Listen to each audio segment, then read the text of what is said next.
Norwegian Cruise Line has always been a key player in the cruise industry, and their product was pretty consistent. You knew you were getting a lot of dining options, varied classes of ships, and great entertainment. But what you know about Norwegian Cruise Line? Forget it, because their newest ship is shockingly different. Welcome aboard, Norwegian Prima.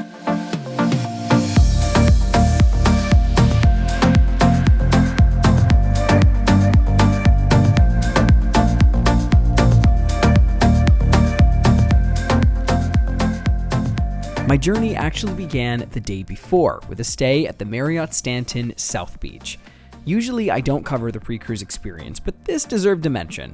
I only stayed here for one night, but the amount of stuff that they actually include in your stay includes 2 free drinks, bike rentals, beach chairs, and more on top of the view. Speaking of which, I actually booked this hotel specifically to catch drone footage of the ship's sailing, and unfortunately my flight was late, so I was only able to capture Norwegian sun setting sail here, and of course by the time I woke up, the ships had already arrived. But the view was still impeccable. Literally woke up and saw this view and just couldn't resist. So we are gonna go ahead, get ready to board Norwegian Prima, but I'm not gonna lie, thought I was gonna get on board first thing. To be honest with you, why not kick back, relax a little bit, and just enjoy this. The day has finally come to board Norwegian Prima. It's a complete departure from what the cruise line has previously put out. So I'm excited to see how they're going to compete in the modern cruise market, but it's also been an amazing stay here at the Marriott Stanton. Let's go ahead now and get to the ship. After a 10-kilometer bike ride and Starbucks, which is attached to the hotel by the way, I took a quick Uber ride to Port Miami to board Prima through Norwegian Cruise Line's new terminal. This cruise was the final Inaugural cruise, which are a series of cruises that Norwegian Cruise Line invites various guests to come aboard and check out the ship. This could be all the way from journalists and content creators like me to cruise line employees and travel agents. So this cruise was covered by NCL. And it was like that for absolutely everyone on board. Nobody paid to be on board this cruise. And the terminal was packed, so it did take a little while to get on board. However, they helped me out by giving me at the earliest boarding number possible.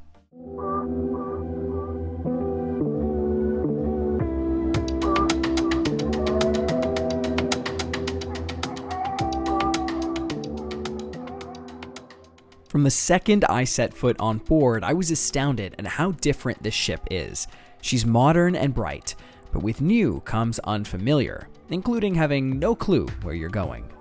Got on board the ship, it's beautiful. Here's the thing, totally forgot my room number.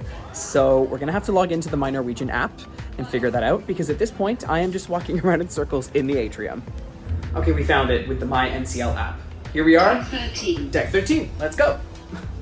13198, that's what we're looking for. I made it on the ship, finally, after a really long check-in process.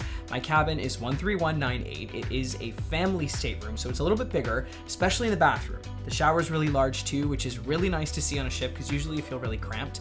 This room is beautiful. I'm facing the dock side, so I'll be able to watch us depart, but I'm excited now to go ahead and take a look at the ship because I've just seen the atrium and the elevators, and from what I've seen, it's absolutely gorgeous. It's very different from what Norwegian has done in the past. And not only that, I have some reservations for this voyage, not just for entertainment, but also for some hosted tables and to go ahead and take some tours of the ship. One more thing to mention about the cabin though was the inclusion of USB-A and USB-C ports, both in the nightstands and also in the wall plugs. Those tours started right away with a round of races at the Speedway. The Speedway is actually the largest that Norwegian Cruise Line has put on any of their ships so far, with a wider track that's able to accommodate passing, as well as spanning 3 decks. It exceeds many of the go-kart tracks that I've been to on land, and the views definitely help. So if we actually take a look, I was car number 8, and I came in 9th place, so it is what it is. Up on these higher decks, they actually have some cool outdoor entertainment spaces, including Tea Time, which is their version of mini golf, the Stadium, Bullseye, the Rush, and of course the Drop, a water slide that extends all the way down to the resort deck over the side of the ship.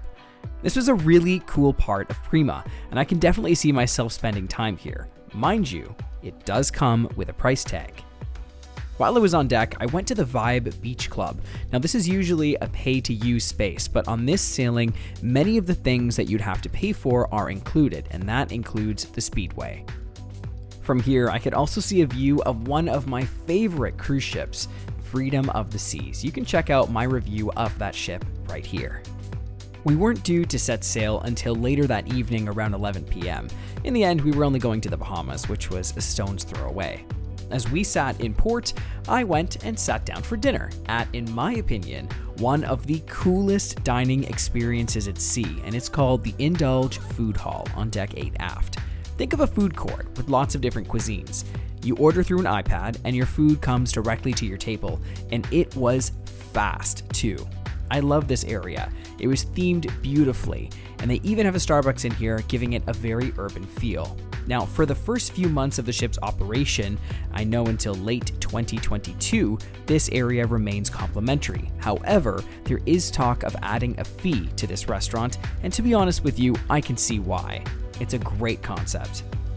After a stroll around the deck to admire NCL's signature bridge with the middle of it sticking out, I headed to Improv at Sea, the ship's dedicated comedy club, which actually felt like a comedy club.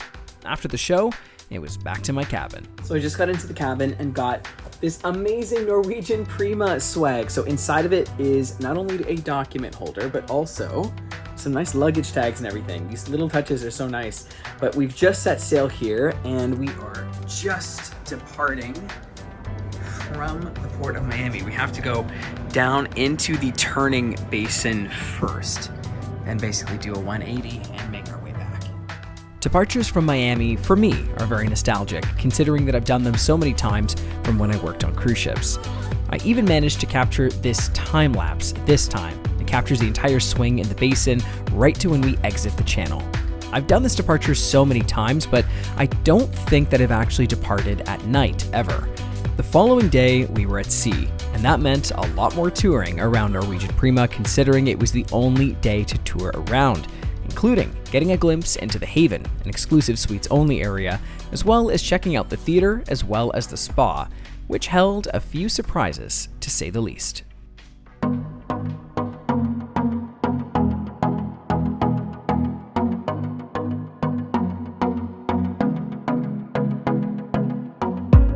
My day began with a workout.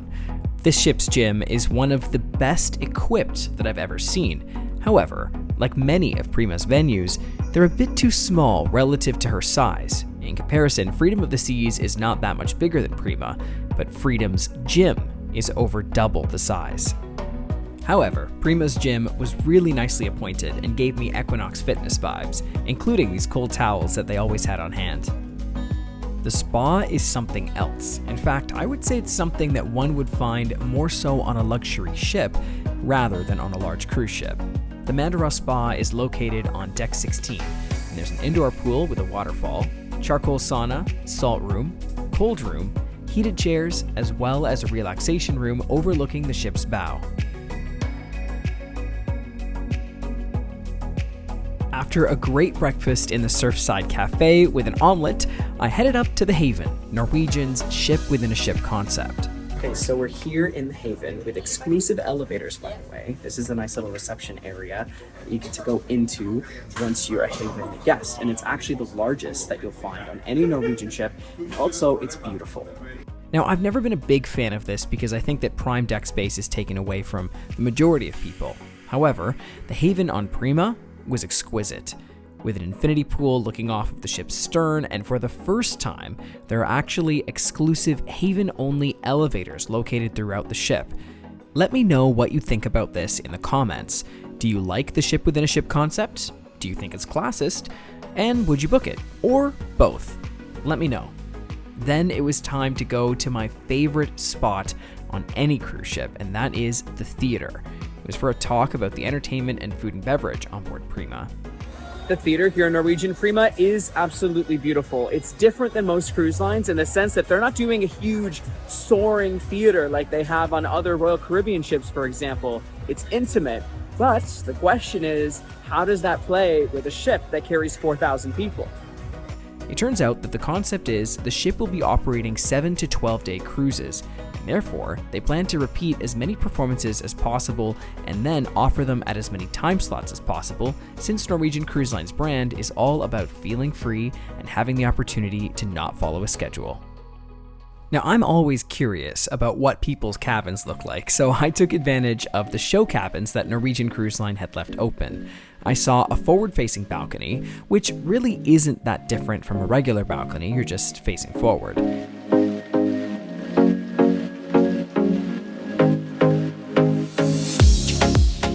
This is a one-bedroom suite facing forward, and the extra space is really nice. These rooms are very well appointed and feel open and airy.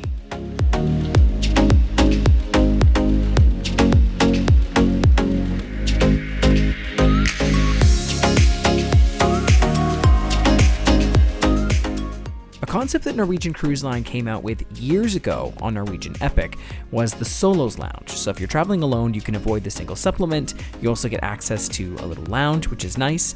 It's a great concept. However, the cabins are very tight. In fact, I've had larger cabins than this from when I was an activity host years ago. However, it is beautifully designed and very functional. One thing I loved about this ship was the amount of deck space. It's not all clustered around the upper decks. Since deck 8 hangs over the side of the ship so much, there's room for extra pools, loungers, couches, and even this overhanging walkway. That afternoon, I was exhausted from all of the running around. I felt like I was a cruise director again, so I stopped over at the Local, which is on deck 8, all the way up from the Indulge food hall, which had closed by the time I had got there, unfortunately. The food at the Local was basic, but tasty, mostly pub fare, but the pretzel bites were epic. After lunch, the place to be was the Metropolitan Bar, because the bar team was speaking about how all of the cocktails served at the Metropolitan Bar were sustainable by reusing things on board. For example, banana peels for syrup or coffee grinds. It's a cool concept, but a few of the creators asked about the concept of greenwashing and how a huge cruise ship could focus on making drinks sustainable, but nothing was mentioned about the ship itself. This surprised me because I know that the ship itself was built with sustainability in mind. In fact, that design principle is shown in the ship's very hull. After speaking with a few Norwegian Cruise Line representatives, I learned that nobody was on board to speak to this, hence the limited conversation around the topic. Now, as much as I love cruises, we won't have oceans to cruise upon if we don't take care of them. The focus that the industry is putting on this is critical, and I'm glad that it's gone from the actual construction of the ship to talking about eliminating plastic water bottles and making the actual operation more sustainable. From big to small. Now that shows progress.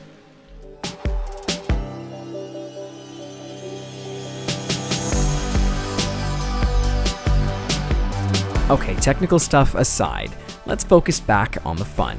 We're going to talk about something that I think is truly revolutionary, and that's called the Galaxy Pavilion. These are a series of indoor attractions that involve virtual reality as well as simulation. It ranges from games where you put on some goggles and shoot some zombies and your chair moves to wearing a VR headset and going on a roller coaster. Cool, but also a little bit nauseating. This area on Deck 17 was incredible. I've never seen anything like it. By this point, I had actually made some friends on the ship and decided to try out one of Norwegian Cruise Line's specialty restaurants, Los Lobos, for some Mexican food. The decor was awesome. My margarita was epic, a little bit too strong, but that's never a bad thing. And my fish was interesting. I usually don't like to see the whole fish like that, but it was amazingly good. As I was walking back to my cabin, I stopped by Sid Norman's Poorhouse, where there was an epic party going on that I decided to stick around for. But it was a big day, because tomorrow we were in Great Stirrup Cay.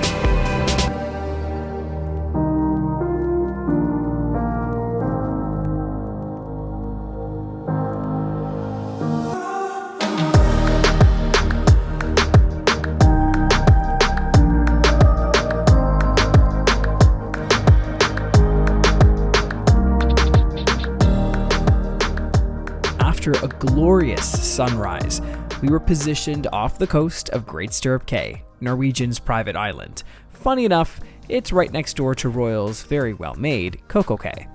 I decided to try out the Starbucks machine in the Surfside Cafe, and that usually costs extra, but it was unlocked for this cruise. Nothing beats a Cafe Verona in the morning. There wasn't any dairy alternative milk next to the coffee station, but a lovely crew member helped me out and got me some oat milk. After the morning lift, I headed to the atrium to board a tender. Cool thing about Prima, they use facial recognition to sign you on and off the ship here. No more keycard tapping or swiping.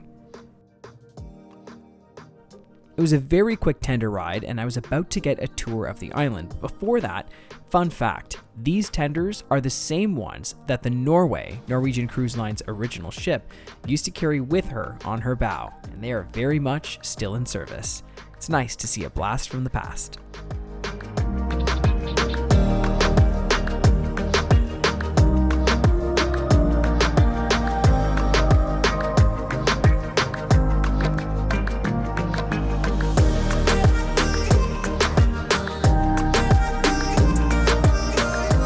Great Stirrup Cay is beautifully maintained, and there are actually a number of people that live and work on the island for Norwegian Cruise Line in order to maintain it. There are plenty of places to get a beach chair and even rent a cabana, but we were headed to a completely different part of the island, Silver Cove, an exclusive area where the term cabana really means a bungalow featuring your own porch, bathroom, couch, food, and private beach. You can also find a spa and champagne bar.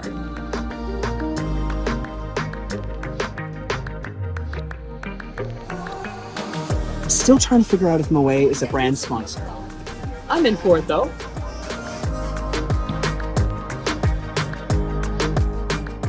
I loved Silver Cove. Great Stirrup Cay was amazing. Now suddenly, it was the final night of the voyage, and I was about to see Summer, the Donna Summer musical. But first, it was time for a quick dinner at the Commodore Room, which is usually a complimentary restaurant, and I do have to say, my salmon was excellent. The Donna Summer musical was impeccable, and it showed off the theater's technical ability, but also the fact that all of the audience seating can be retracted to open up like a nightclub. Now, this is the first time that I've ever seen this concept adapted properly. It actually felt like a club. I was astounded. And just like that, 3 days here on board Norwegian Prima are done. That was so unbelievably quick, and it was extremely jam-packed. This ship is a big ship, but feels intimate because of the amount of small venues that it has, and of course, an impeccable amount of dining options. I hope you enjoyed your time here on board with me, and I can't wait to see you around, not just on Instagram, Facebook, and Twitter, but also on the next cruise. Until then, travel safe.